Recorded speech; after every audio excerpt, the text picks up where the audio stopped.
Hello friends, तर आज आपण जाणून घेणार आहोत घराच्या दरवाजाविषयी. घराचा दक्षिणमुखी दरवाजा शुभ असतो की अशुभ हे आपण आज बघणार आहोत. धनाढ्य लोकांची घरं दक्षिणमुखी असतात.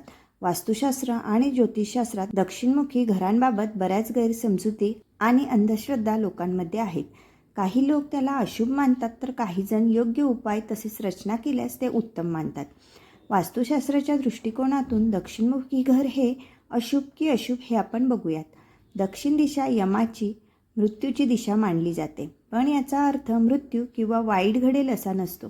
याचा अर्थ आहे वातावरणात स्थिरता, शक्ती आणि स्थैर्य मिळवणे. दक्षिण दिशा शक्ती, प्रतिष्ठा, यश आणि स्थैर्य याचे प्रतीक आहे.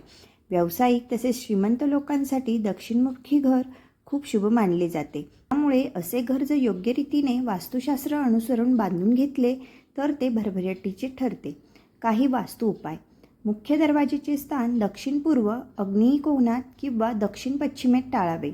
घरातील मागच्या बाजूस उत्तर किंवा पूर्व दिशेस जास्त उघडी जागा असावी.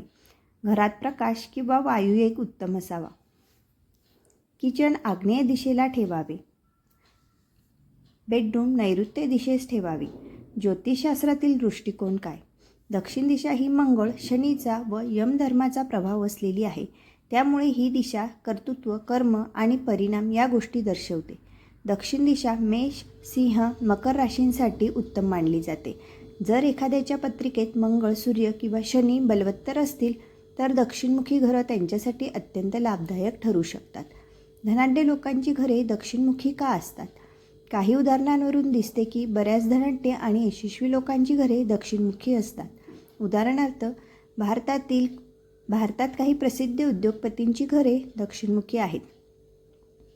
अमेरिका, ऑस्ट्रेलिया, सिंगापूर यांसारख्या देशातील अनेक श्रीमंत घरं दक्षिणेकडे तोंड असलेली असतात.